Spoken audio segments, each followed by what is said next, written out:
this is Lady Boulay, and I hope you're having a marvelous day. Thank you for your support. Thank you for subscribing to the channel. Thank you for your thumbs up, for your comments, and thank you for sharing the videos.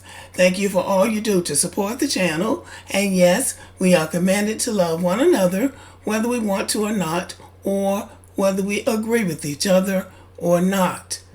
Well, I did peep in on the Fanis Willis case in Atlanta, and it's just sickening. I find it sickening. Her character is being questioned because Donald Trump tried to steal an election according to her office.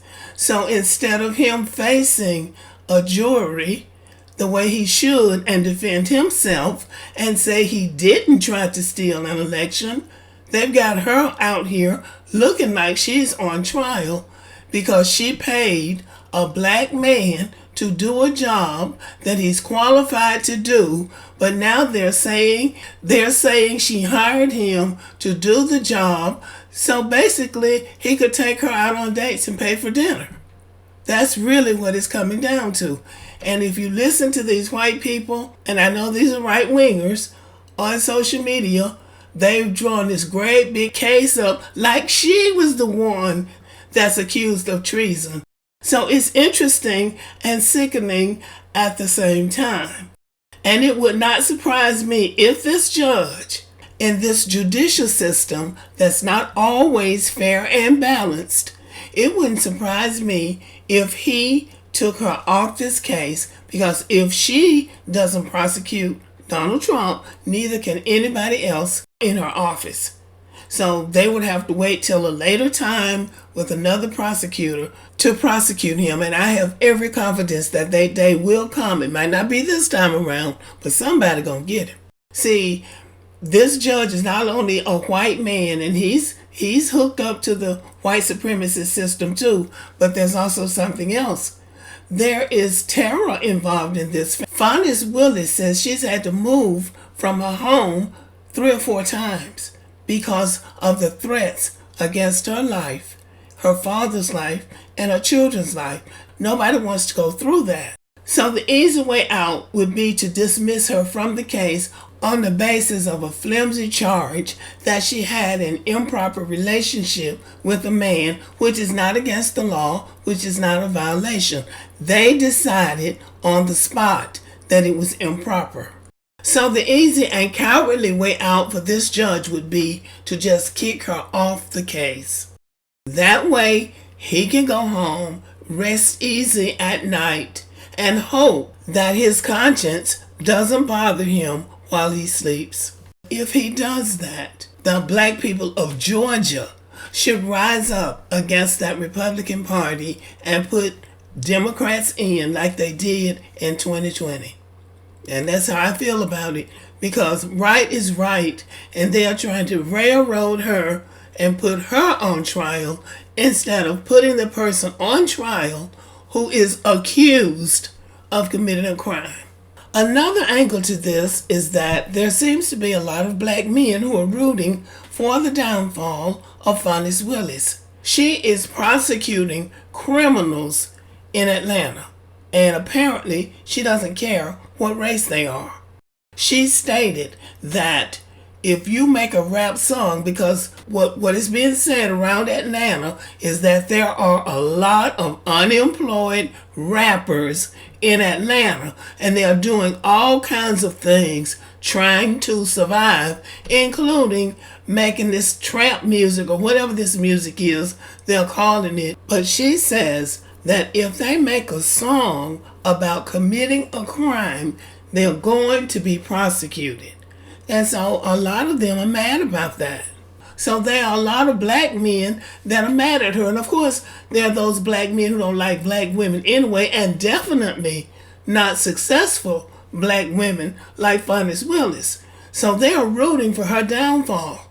Well, I find that very unfortunate, but I stand with anybody who fights crime. She'll get a book out of it, and probably a movie, because this is very compelling. And the end has not been written yet. So in the end, she'll get something good out of it. This is Nathan Wade. This is the man that she admitted to having a relationship with. I didn't watch his testimony, but apparently he's very calm and very composed.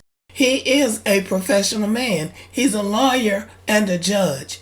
So he would need her to throw a little work his way so he could take her out to dinner. He's a respected lawyer and judge in Atlanta with a good reputation.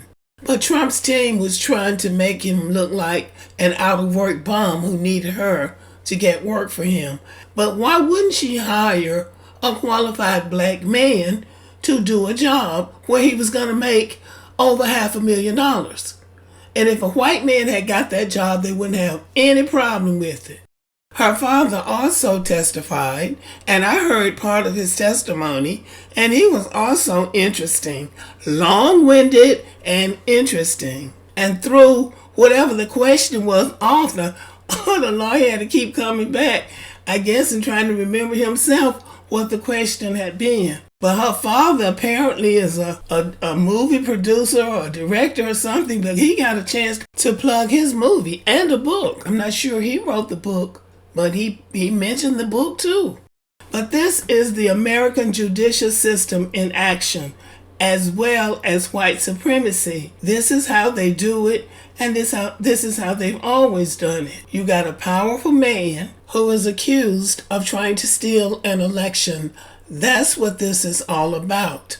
And it has turned into the district attorney's personal life. That's the extent they will go to save somebody like Donald Trump. And rather than the system putting him on trial and making him prove that he didn't try to steal the election, they're trying to put her on trial. So I'm starting to get it now. Black women, as far as white supremacy is concerned, fall into one of three categories. You're either humble and you keep your mouth shut, yes sir, no sir, and that's that. Or you are masculine, as they've done with Michelle Obama. And I'm convinced now that white men started that. I thought black men started that. I am convinced now this started with white men because when they get mad and take to social media, they gonna go after Michelle Obama before they end it. And the third category, of course, is the harlot, the loose woman. And that's what they tried to turn Fanis Willis into. But anyway, I do wish her success. And I wish her luck, and I wish her success in prosecuting everybody in Atlanta that's breaking the law. Because, decent people are trying to live in Atlanta. And in the last few years, people have been complaining about crime in downtown Atlanta. I know that parents who live in some of the suburban areas of Atlanta do not like for their children to go on field trips downtown because they're afraid that something's going to happen to them. Now, that's unfounded fear. That's unrealistic. But that's the reputation that Atlanta was getting. But when she came in swinging. So a lot of people didn't like that. So I will end with this. These two carry themselves very well. Some people say she lost control when she said that they were intruding into people's personal lives. And she said, "You are confused. I'm not on trial. These people are on trial for trying to steal an election. I'm not on trial, no matter how hard you try to make it look like I'm on trial." Or something like that she said. You have to see the clip. It was fire. These two did something that's almost unheard of with people that are under pressure. They stood their ground. He was very composed from what I've seen, and she was very firm in what she had to say. But they did not throw each other under the bus. And that's the big takeaway for me. They didn't throw each other under the bus trying to save themselves. And that, to me, is class. Okay, y'all, thank you for listening. Let me know what you think about the video. Subscribe to the channel, give me a thumbs up, leave a comment, share the video, and as always, have a great day.